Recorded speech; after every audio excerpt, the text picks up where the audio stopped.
Hi, I'm your host, Marsha Florence for Just Dance Podcast Live. Thank you for our Thursday ritual, ladies and gentlemen, for joining us today. And today, you know what? As usual on Thursday, I try to give you some food for knowledge. And today is a special day for me because why? We're doing a COVID-19 panel discussion. And we have two very important people in the house with us today to talk about what services they're providing for citizens in the state of Michigan, well, we'll say city of Detroit, and we'll try to find out what services are available beyond the city of Detroit if things roll over to, the other outskirts of the city.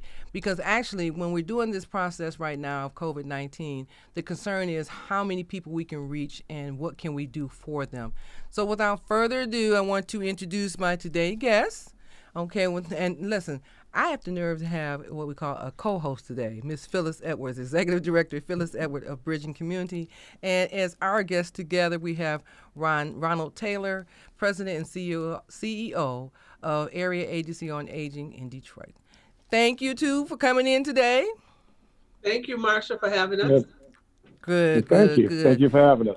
Thank you, thank you. Now, Phyllis, we're going to hold you out for 1 second because I want to introduce Ronald Taylor here. A lot of people may know that Paul Bridgewater held that seat for many years, and I know, I just met Mr. Taylor recently, so I wanted to have everyone find out a little more about Ronald Taylor. So, Mr. Taylor, can you give us some insight on your role as the President and CEO of Detroit Area Agency on Aging?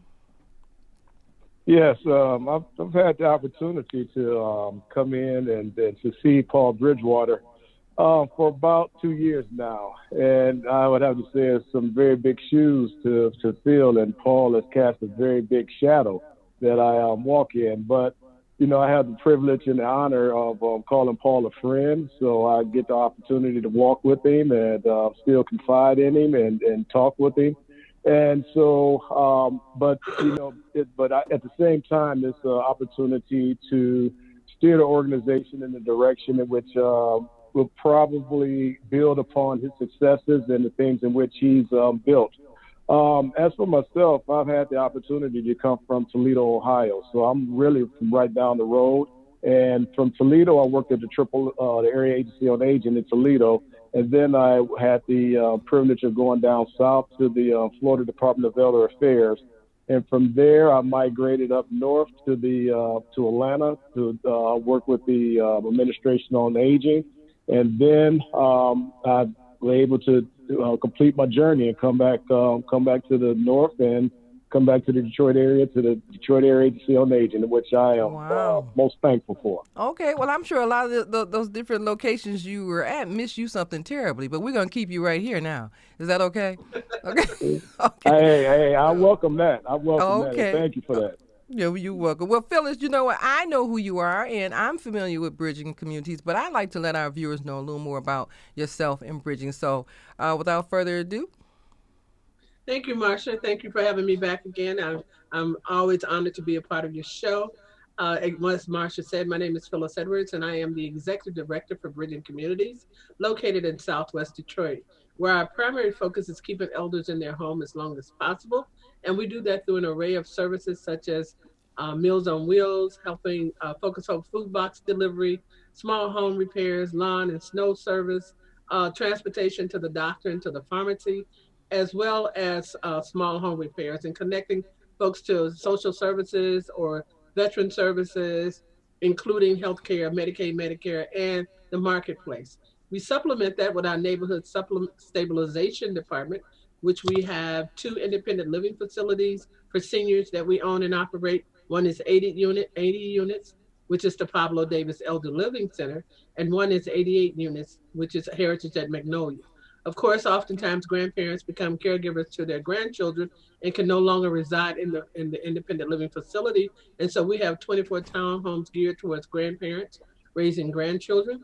We also buy up some of the abandoned and foreclosed properties in the area and sell them to individuals who want to be homeowners. And if for some reason they can't get a regular mortgage, we do land contracts. We're very honored to say during the housing crisis and up until now, we have not lost any of our homeowners due to anything, including the housing crisis, because we work with them diligently to keep them in the home, because our main intent is neighborhood stabilization. And so we also continue to provide an other array of services, such as connecting folks to other resources and building out some of the green spaces in the community. All right, Phyllis. Okay. All right, now you two. I don't know if I have anything to say behind all that, but but somebody's gonna give us a call today. Okay, now one of the questions we wanted to start off with is Ron, you can address this if you like to first and foremost, but during this time of COVID-19, what is some of the services or how are our seniors being addressed during this period of COVID-19? Yeah, this has been since March. We've really had to repivot and try to re-engineer as far as some of the programs and services and partnerships in which we are engaged in to deliver the necessary resources and services to our constituents. And what we've done is we've really had to take away as far as or move from a congregate setting in which individuals have come together to, whether it's to play bingo, to line dance, or to have a meal, and to have that social interaction. And so we've had to pivot from that, and folks are naturally doing the isolation and trying to avoid large settings. And we've had to reprogram ourselves as far as our service delivery system so that we can get the services to the individuals at their homes and at their places of residence. Mm-hmm. So we no longer are really providing congregate meals or like a lot of evidence-based programming that was virtual. I mean, that was in a physical space. And a lot of our services have moved to where we're doing deliveries to the individuals as far as the meals, but then also moved to a lot of virtual programming. But what we've also seen is, so we're doing like curbside congregate pickups, and then also we've seen our meals program grow from 3,000 individuals served up to 9,000 on a weekly basis, and just to try to fill a need. And just individuals that couldn't get out to grocery shop, we are now providing grocery shopping services along with picking up prescription drugs. And one of the things in which we're also really seeing and which we're really trying to focus on is the issue of the social isolation and the issue of individuals essentially being stuck in their homes and not having that contact, that human interaction. So we've ramped up our outgoing wellness check calls to make certain that individuals are okay from a mental perspective, and then also from a physical and also from a basic needs perspective. Now, let me ask you something, Ron. I didn't mean to cut you off, but on that part where you said contact, is that like making phone calls, try to drop in and see someone, Zoom on a computer? How is that done? A lot of our seniors are not computer savvy, so we know that. So is there any particular style or format you guys are using to keep up with your clients? Yeah, I would say the majority of it has been through phone calls, through telephone reassurance, and just contacting individuals that way. But we also have an opportunity to put our eyeballs on individuals when we drop off meals. And also through the curbside pickups. So, but I would say 90% of our activities have been through just the telephone reassurance calls. Okay, and Phyllis, what about you guys over at Bridging? What is what's the impact on your seniors? Well, of course, like DAAA, we've been challenged in a number of ways, especially because we are much smaller staff, and so having to pivot to non-face-to-face contact. We've always done daily telephone call well-being checks, and we continue to do those, but we increased it to those folks who were not just socially isolated or living alone, but to all of our clients to ensure that they were doing well. We also made sure that we had just started a program where we were having food delivered from 4 different restaurants. The seniors could call in on Tuesday and order their meals, and we had to stop that, and we actually went shopping and bought groceries and hand delivered those to them personally, and they had an opportunity to tell us what are some of the things that they needed. So of course there were a lot of food being given out, but not necessarily what the clients needed, and so they were able to really just order the things that they needed. We continue to do that, delivering over 100 boxes on Fridays to throughout the community and throughout the neighborhood, and to some of our community partners who don't have trucks to go or transportation to go and pick it up. We pick up enough for them as well. One That's of the great. things, though, I do want to illustrate is that what you talked about earlier, Marcia, is not being able to do it face to face. If anything, COVID has identified the need for technology to be improved and increased in this time. And so we were fortunate enough to receive a grant from the Michigan Health Foundation to install some Wi-Fi stations, which we hope to begin in January, to install those Wi-Fi stations and to acquire some tablets for our seniors so that they can be connected. I think moving forward is going to be critical that we are able to do that. So that's one of the Yeah. things that we're looking forward to doing here at Bridging, is connecting our clients via technology, as well Mm-hmm. as continued the telephone reassurances, and Mm-hmm. as well as continue to deliver goods to their homes. Now, to both of you, have your volunteers wrapped up or cut back some? I know this is hard. Volunteers believe in helping out as much as possible, and being on point with protecting the elderly and the disabled. But some people are still concerned about their own welfare. Hey, I can't necessarily go. So how are you guys volunteers doing? I mean, are they ramp up in the services? Are they well protected? What's going on? I'll let you go, Ron. Okay. Yeah, I would have to say that it's been amazing as related to the amount of goodwill from the corporate and also from the volunteer perspective that we've been able to receive to support our seniors. We haven't been able to have volunteers in the normal fashion, but we've had a number of individuals that have stepped up as related to whether it's helping with the grocery shopping or the prescription drugs or delivering. I'll give you an instance. We've had an individual that we were providing a meal to, but they did not have a refrigerator that was Mm-hmm. operable, nor an ability to cook. So volunteers stepped up. We purchased the the micro refrigerator and also the heating plate, and volunteers stepped up to deliver those items to that individual's homes. We've been able to work with like the Ford Fund and also a number of other entities to transport PPEs to businesses, some of our partners, and then also to some of the older adults that may have been in need of PPEs. So the volunteers, as far as the traditional roles in which we normally had for those individuals, while those may have changed, the desire and the commitment to still serve our community and our constituents, that we have been, I'll have to say, very pleased with the amount of interest and the investment in which individuals and businesses and foundations have taken to support our constituents.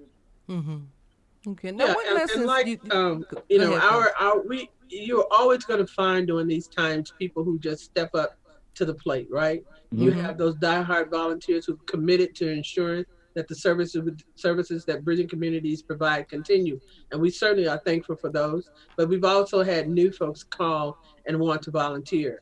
We just delivered holiday remembrances to our homebound seniors in October, and we're getting ready to do our regular Focus Hope food box delivery for November and December, and we don't have a problem with volunteers at that point. But we can Okay. always use volunteers. We had a an opening celebration rather of some land we're looking to redevelop. We had a celebration of that land, and put a social justice um, I can't think, mural, social Mm-hmm. justice mural, and people came out and helped us with clean up the alley and all of that to get that ready for that event last month. And so volunteers, there are always going to be people who will step up. I know people think that this is, and they're socially isolated. They're wearing their mask. We're doing what needs to be done and taking all the precautions as recommended by the CDC to keep everyone safe. But our seniors are important. They are the wisdom of our communities, and it is important that we provide for them during this time, and people realize that. I want our viewers to know and share you guys' information today, because a lot of people who are living outside the state and have parents who live here may not know of any resources or services that they can utilize to make sure that their parents are safe or their parents have a hot meal during the holidays because they can't get here due to the transportation or flying restrictions. Now, a lot of people may be in disagreement with the governor with the decision that she's made over the holiday time, but to me, it's about protection. It's about protection and making sure that we get through this moment that was unpredictable. Totally, we're totally unprepared and it was unpredictable situation. But what is the lesson at this point, you guys? What lesson has do you think you've learned or prepared for during this pandemic that will prepare you for 2021? I'll let you take that, Phyllis. Thank Well, you. you know what? I'm gonna come back and ask you too, The lesson Ron. that I've learned is that Well, you know what? you have- I'm asking that question because you know what? We're only so many weeks away from 2021, so we know it's not going to just end overnight. So Right. do we have a plan in motion for what's going to happen after all the holidays and everything? And are we looking to more normalcy, or do we have something else prepared down the wire to say just in case we have to go further into this situation? And I just want to be clear when we talk about normal, because everything normal wasn't good, right? And All right. so when we talk about normal in terms of people being able to get back with their loved ones and celebrate their loved ones and be together, certainly I applaud that. But some of the systems that we were operating in, those, even though we call them normal, they had a lot of inadequacies in them and a lot of unjust things that prevented people from really excelling and living the quality of life that they should be living, Mm-hmm. such as being able to have running water or electricity, and now those things are on, or rent assistance with rent, and we have the potential for a great deal of homelessness as a result of these moratoriums that are on currently. And so, in terms of bridging communities being able to continue to provide these services in 2021, we will certainly rise to the challenge, whatever that might be, to ensure that our seniors are maintain their quality of life and hopefully improve their quality of life as we move forward.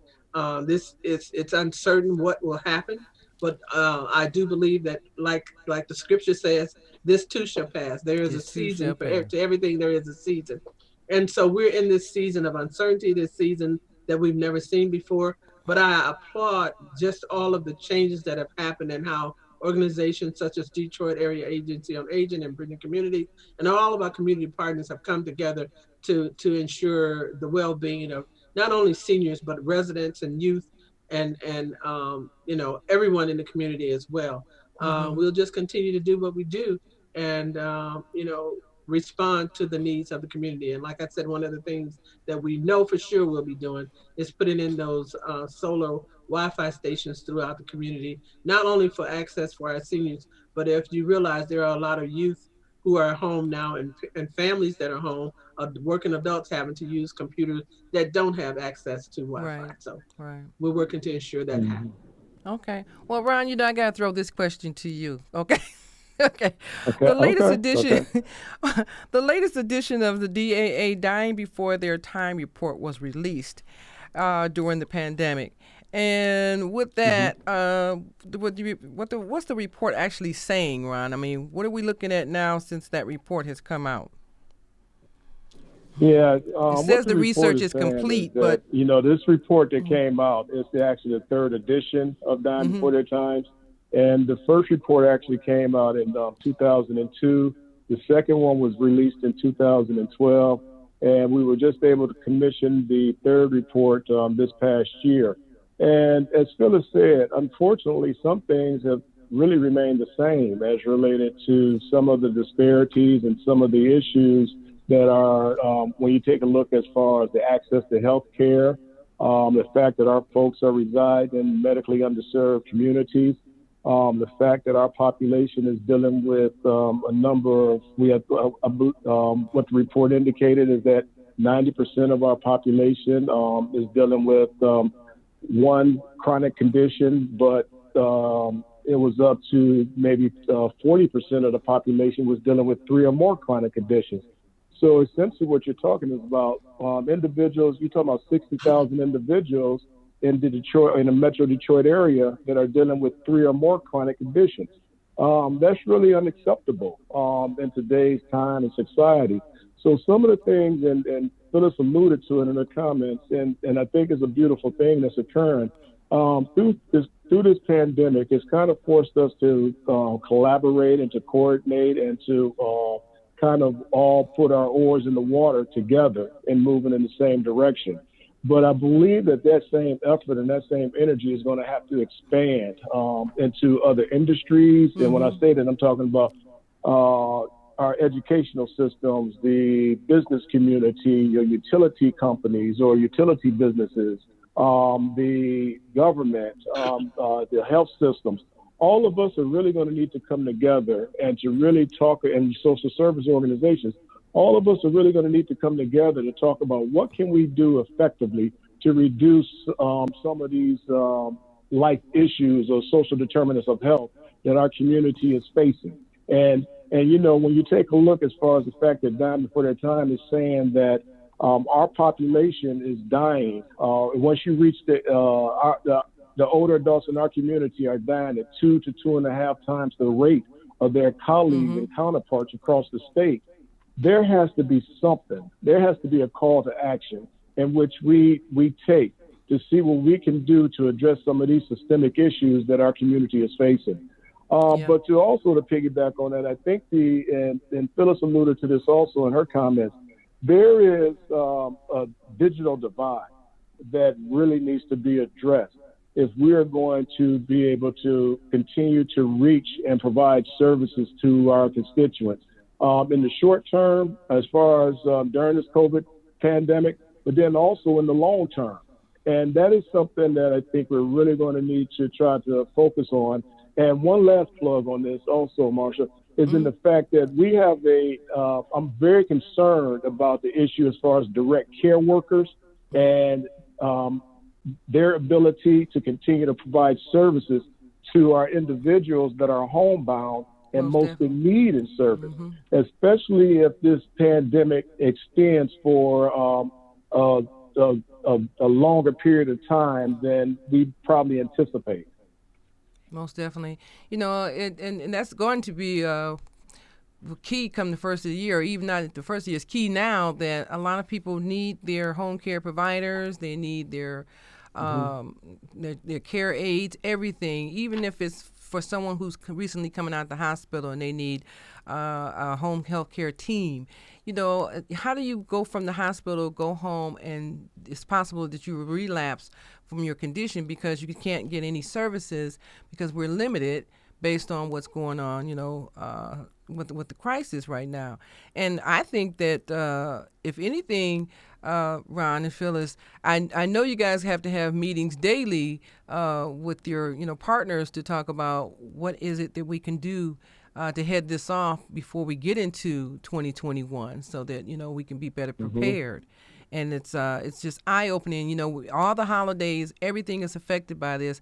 And this is one year I look at as though, you know, kind of close your eyes on it's Christmas and let's deal with what's really on the table here. You know, how are we going to survive? We do know what holidays are. We understand the gatherings, Thanksgiving, this and that. But this time, I think this is a time of coming together and being prepared, you know, educated, service providing, you know, anything that will let us know that if this ever happens again or something similar, what would we do, you know, or what would we know how to do? And so hats off to all the essential workers, especially our medical teams and healthcare providers, because this is a tough one right here. So, absolutely. Yeah. Correct. Now, I usually, you know, we didn't get a chance to ask anyone questions, but we do have, if people want to ask a question to our guests, ladies and gentlemen, you can call the 1-800-323-5336, 1-800-323-5336, and you can ask a question, and we'll get it back to Ron Taylor and Phyllis Edwards, if you didn't get a chance to say anything to us. We're sorry. We should have brought that up early, but you guys are on the roll. So I'm not going to dismiss the fact that we don't have any questions asked today, okay? But I just like the fact that people can realize that they can call the Just Ask Talk Show hotline and just ask a question, and we'll forward it to you so that you can get back to them, because that way they know you're real, okay? They say, oh, well, I don't know if I can really talk to that person. And yes, you can. You can talk to Phyllis, and you can talk to Ron or any of their staff and get questions answered, and see what kind of resources, if you need some, can come your way. Now, I know that we're going to continue to do a panel discussion, COVID-19 panel discussion throughout the year and beyond, and hopefully we'll try to make sure that if you guys want to come back at any time, please do so. So is there anything that you want to tell us before we wrap up, you two? Anything particular you want to talk about? Mr. Taylor, go ahead. No, I just like to say that it has been a real reward to be part of a community that responds in the way in which the Detroit community has responded to serve its older adults. And we at the Detroit Area Agency on Aging, we just want to say that we want to be your senior solution, but we realize that we can't do it alone, and we appreciate the partnerships in which we have with all of the other community-based organizations and other entities throughout this area. But if you have a question or if you have a concern, please reach out to us, and our telephone number is 313-446-4444, or if you can reach us through the internet or the web, you can reach us at www.detroitsenior.org. Okay. All right. Now, Phyllis, I only got like 4 or 5 minutes. Can you give us your email address and phone number? I hate to cut you guys off, so let me get that phone number and email from you, Phyllis. Sure. The phone number is 313-361-6377. Again, that's 313-361-6377. And website is www.bridgingcommunities.org. And that's all one word, bridgingcommunities.org. Okay. Well, ladies and gentlemen, I want to thank these two people coming to join us today, and hopefully you guys will come back. Phyllis, I know you're going to come back. Ron, will you come back and join me again? I would love to. Okay. I would love to. Phyllis is a regular. Okay, so okay. Phyllis is going to bring somebody else next time too, okay? So thank you both so much. I don't know. We didn't get finished. I might have to bring Ron back. Okay, well, yeah, you guys can come back anytime. As soon as we get some phone calls, we're going to let you know, and definitely ask you to come back and give out some more helpful information, okay? Okay, so hold on for me 1 second. So, ladies and gentlemen, thank you. Ladies and gentlemen, when you're looking for Just Dance Talk Show, you know you can always just go to the page. Let's see. Where is that page at? Should be a page that shows you when the show is going to air. You can catch us on Channel 56 every Wednesday morning at 5:30 a.m. or on Fridays at 2:30 p.m. So if you miss us on Facebook, please go to Channel 56 and catch all of our cable stations as well and watch the show. I'm your host, Marsha Florence. You know that. So want to always thank everybody. There's Phyllis down there. Want to thank everybody today for coming out to help out with the information on the COVID Panel 19 discussion, and definitely look forward to seeing them again. All right. So Phyllis and Ron, you guys have a blessed day, and we look forward to seeing you again. Same to you. Thank you. Thank you so much. Okay. I'm your host, Marsha Florence, for Just Ask. And what do I always say? If you know a person with a disability, or if you just have a general question, don't be afraid to ask. Just ask. I'm your host. Thank you.